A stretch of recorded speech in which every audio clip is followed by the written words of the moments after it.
Andrea, soy estudiante del Instituto Universitario Politécnico Santiago Mariño y esta materia corresponde a musáceas y caña de azúcar.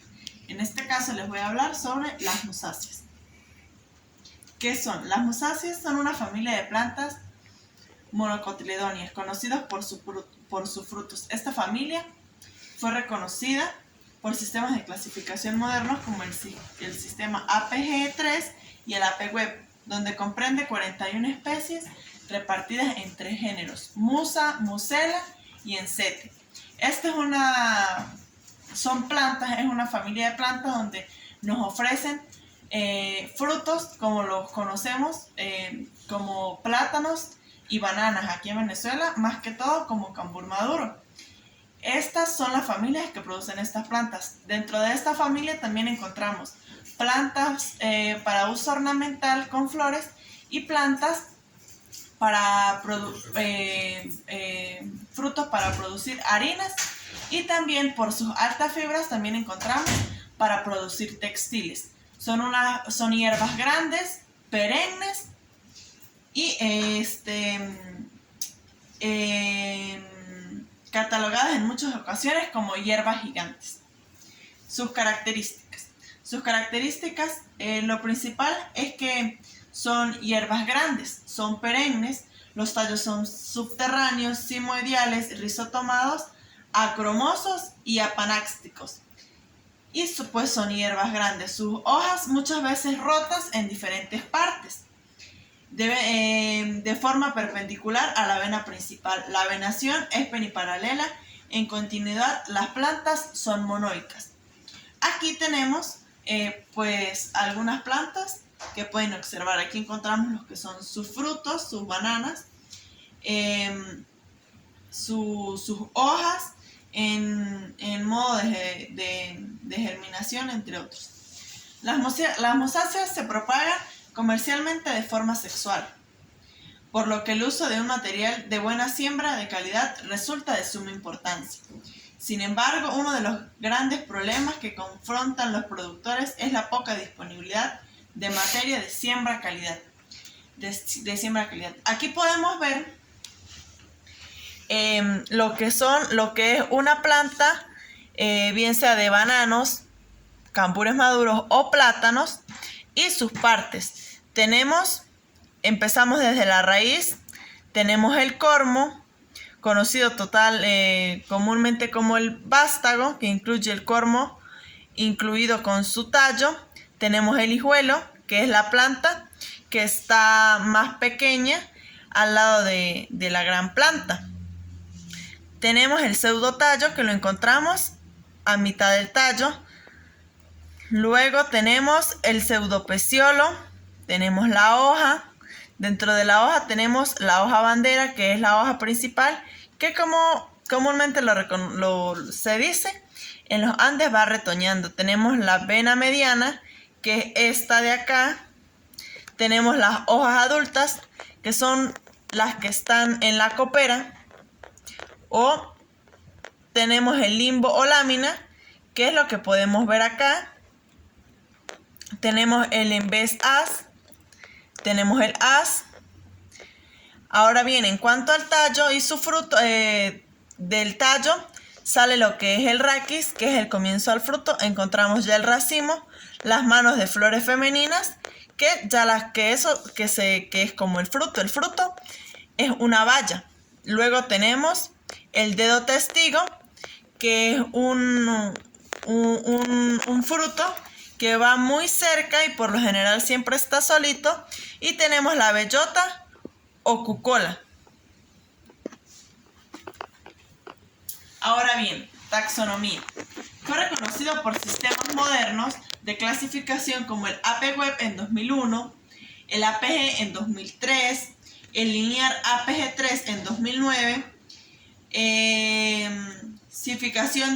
clasificación en APG3 en 2009 también, y le asignaron el número de familia de número 85. Comprende 41 especies repartidas en 3 géneros: Musa, Musela y Ensete. Su taxonomía corresponde a Rhinoplantae, división Angiosperma, clase Monocotyledoniae, subclase Comelindae, orden Zingiberales, familia Musaceae, géneros Musa, Encete y Musela. En cuanto a la taxonomía, existe una gran controversia, ya que algunos sistemas de clasificación solo proponen para Musaceae, Encete y Musa. Y otros proponen lo que son Musela, Encete y Musa.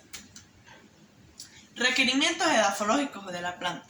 Requieren suelos francos que sean un poco pesados y arenosos, profundos y con buen drenaje, aunado a esto con un pH de 6 a 6.5 y con barreras rompevientos. Su propagación. Estas plantas son asexuales. Se reproducen por medio de material vegetativo determinados, colinos, cormos, cepas o hijos. La principal vía de transmisión de las características genéticas deseables. Con estas partes de la planta podemos tener un buen material genético. Nos transmite un buen material genético. Su propagación es asexual, como ya lo dije anteriormente, debido a que la mayoría de variedades comestibles que se derivan del género Musa no producen semilla. Son triploides, estériles, partenocarpio.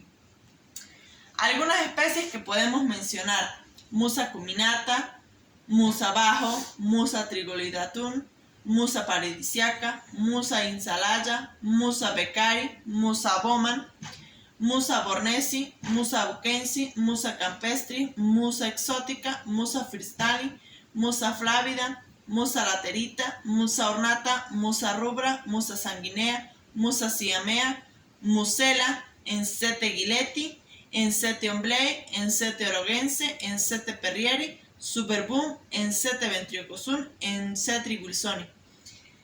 Y otras plantas que son de la misma especie, están dentro de la misma familia, pero pues tienen otros usos. Sus variedades son: Musa coccinea, es para uso ornamental. Tenemos Musa textilex, que por su fibra se utiliza para la fabricación de cuerdas. Tenemos Musa sanguinea, se utiliza sus fibras para la fabricación de papel. Musa velutina se utiliza por sus fibras para la fabricación de papel. Ahora bien, aquí en Venezuela el plátano es uno de los productos más consumidos a nivel mundial.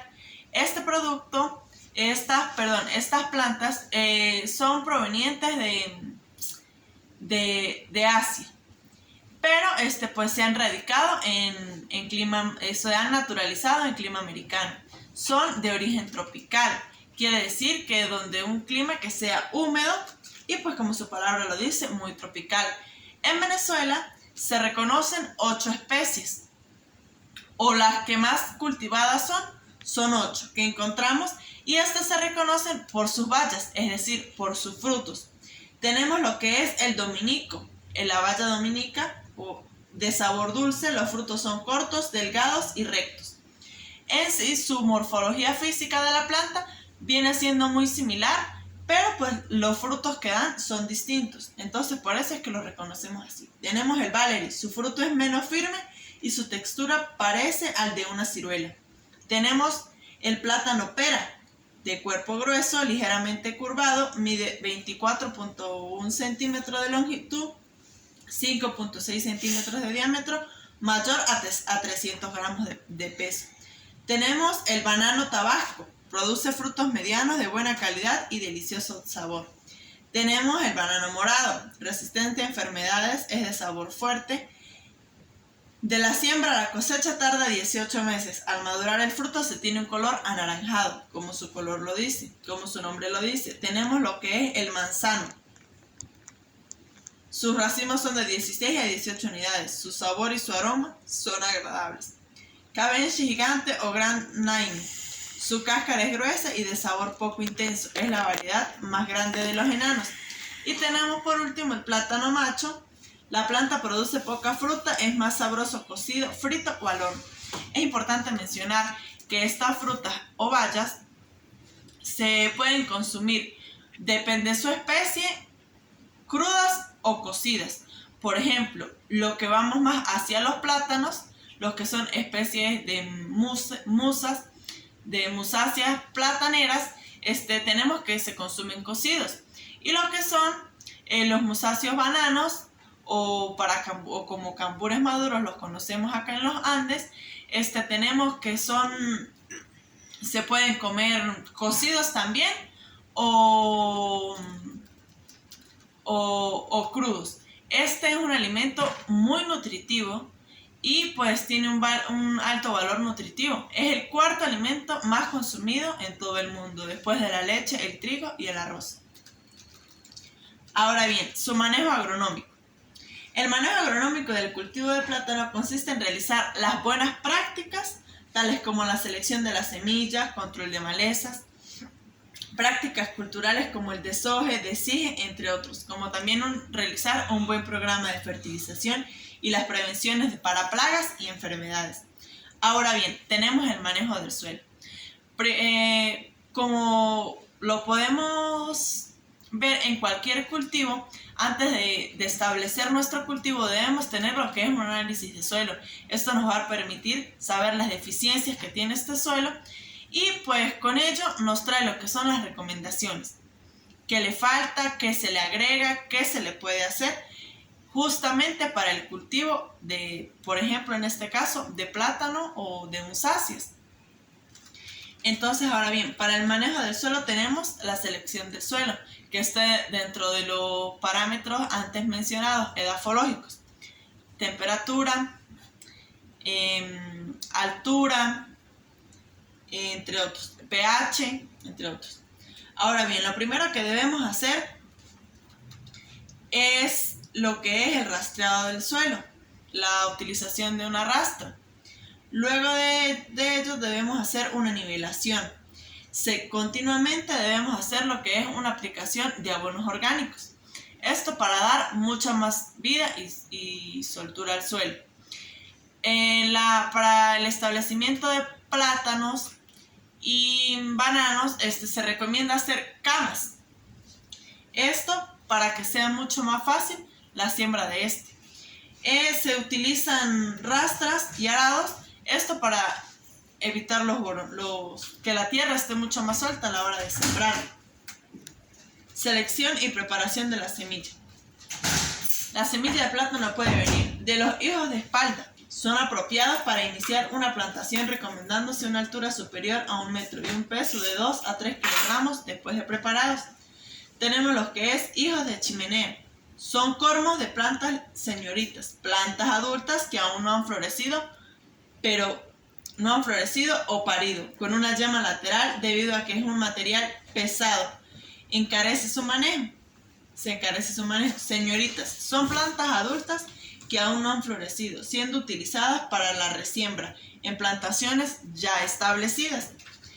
Como número 4 tenemos la selección del secciones de cormo. Las secciones de cormo son productos de la división del cormo de las plantas adultas entre 2, 3 o 4 partes de gran utilidad cuando hay escasez de material.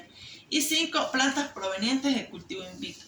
Estas plantas son para uso directo de semilla o el establecimiento de huertos madres, de los cuales se extraerá material de propagación óptima, calidad y sanitaria. Es importante mencionar que las plantas que vienen de cultivo in vitro están libres de cualquier patógeno y cualquier enfermedad, por lo tanto es un material de calidad.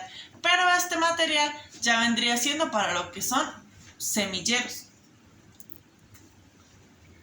o viveros.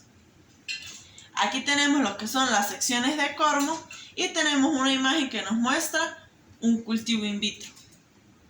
Ahora bien, acondicionamiento de la semilla. Tenemos el pelado. En cuanto al cormo, el cormo debe pelarse. Consiste en eliminar las raíces de la parte externa de la zona cortical y las 2 vainas más externas. De esta manera el pseudotallo se corta en 5 centímetros de su base a fin de facilitar la manipulación de la semilla, favoreciendo su brotación. Y tenemos el tratamiento térmico, que consiste en someter al cormo a un tratamiento térmico con agua a 55 grados centígrados por 20 minutos. Y por último tenemos el tratamiento biológico.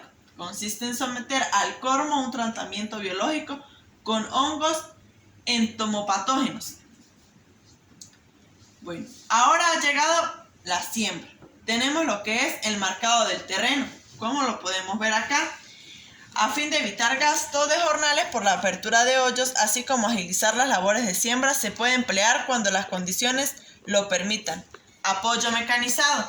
Esto ya viene siendo, como lo dije anteriormente, que si con tractor y pues otros efectos mecanizados. Esto es algo ya más a mecanización. En cuanto a lo tradicional, tenemos lo que es la apertura de hoyos. Si no se dispone de maquinaria o las condiciones del terreno no permiten la realización de operaciones mecanizadas, se deben abrir hoyos de 30 centímetros de profundidad y de un diámetro acorde a la semilla. Tipos de siembra. Tenemos el mecanizado, que consiste en que pues este mecanismo o este equipo distribuye la semilla en el campo. Se siembra en los puntos de intersección de los surcos mediante un ligero aporque manual. Posteriormente se realiza un pase de surcadora entre las hileras de siembra con el fin de abrir surco de riego y completar el aporque. Esta última operación permite incrementar la profundidad efectiva del suelo. Y luego tenemos la siembra en hoyos. Se coloca el abono orgánico y suelo de la capa superficial en el fondo. Se ubica la semilla cubriéndose posteriormente con la porción de suelo restante proveniente de las capas profundas. Esta siembra la podemos hacer o se puede establecer en lo que son cuadrados, rectángulos o trebolillo. Cuadrado, la misma fila por mismo número de filas por mismo número de columnas. Rectángulo, filas más largas, columnas menos cortas. Y trebolillos es como un tipo de ajedrez. Ahora tenemos lo que son las prácticas culturales como el desige. Es una práctica que consiste en eliminar el resto de el exceso de hijos de la cepa madre para cumplir con los siguientes propósitos. 1. Preservar el sistema de hileras y calles, facilitando así los trabajos y para tener mucho más control de cuántas plantas hay y pues su manejo. Esto a la hora de aplicar insecticidas, herbicidas, entre otros. 2. Asegura la producción de frutos de calidad, ya que con menos plantas alrededor, esta planta va a absorber mucho más los nutrientes y vamos a tener una aproximación exacta de cuánta va a ser nuestra producción. Y 3. Evitar la competencia por agua y nutrimentos generada por el exceso de plantas en un área muy reducida. Y 4. Esta práctica debe realizarse cada 3 o 4 meses, dejando la cepa madre, un reemplazo, un hijo, luego un hijo de este nieto, así sucesivamente. Luego tenemos el deshoje o desbarajado. Es una práctica que se puede realizar cada 2 o 3 meses. Consiste en cortar con un machete aquellas hojas bajeras y viejas que ya hayan cumplido con su ciclo de desarrollo. Es muy importante realizarla debido a que también es una práctica fitosanitaria, controlando posibles focos de enfermedades como la cigotoca negra y amarilla. ¿En qué consiste esto? En quitar las hojas viejas que ya hayan cumplido un ciclo, y al no haber material vegetativo allí, vamos a controlar lo que es las plagas. Desbellote o deshinchado. Una vez formada la última mano del racimo, se elimina la bellota, lo cual favorece el desarrollo y llenado de los frutos, obteniendo así racimos con mayor tamaño y peso. Así, el objetivo principal es reducir la posibilidad de transmisión de enfermedades mediante insectos que visitan estas flores y las cicatrices bracteales, especialmente la enfermedad bacteriana Heckere, causada por Pseudomonas solanaceae. Este consiste en quitar lo que es la flor, la bellota que está abajo, cuando el racimo está más o menos como se conoce aquí en los Andes, como hecho. Desmane o poda de manos. Consiste en eliminar las manos inferiores, cuyos dedos por lo general no alcanzan la longitud de grados exigidos por los mercados internacionales. ¿Cuáles son estas longitudes exigidas? De 20,3 centímetros y de 38 a 48 grados respectivamente. En estas prácticas es importante tomar en cuenta los siguientes aspectos. Número 1. Eliminar con un movimiento suave y ascendente la mano falsa. Y 1 o 2 que le sigan de abajo hacia arriba. Un dedo de cada mano, la cual se lo denomina paper, que sirve para detener cualquier infección que produjera penetrar por las heridas causadas al momento de la poda. Luego de esto tenemos el apuntalamiento. Como bien sabemos, las plantas de bananos o plátanos son plantas acuosas, son plantas muchas veces también leñosas, pero por lo general contienen mucha agua y no tienen lo que es un tallo muy duro, como decir la madera. No son árboles, son hierbas gigantes. Muchas veces el peso de sus racimos o el peso de sus frutos tienden a inclinarlas y también llegan a partirlas. Esto así evitando que su fruto se desarrolle y cumpliendo con su ciclo de vida. Por eso es importante en el apuntalamiento en qué consiste. Consiste en colocar mecanismos de soporte para evitar las caídas de las plantas debido al peso de los racimos o por la acción del viento. Se pueden utilizar puntales, que son varas rígidas de bambú o cualquier otro árbol, graduadas, guadas, o realizar amarres con nylon entre plantas vecinas. En lo que respecta a los puntales rígidos, puede requerirse la utilización de 2 puntales a fin de evitar daños físicos a la fruta por el rocio. Y por último, tenemos el embolse.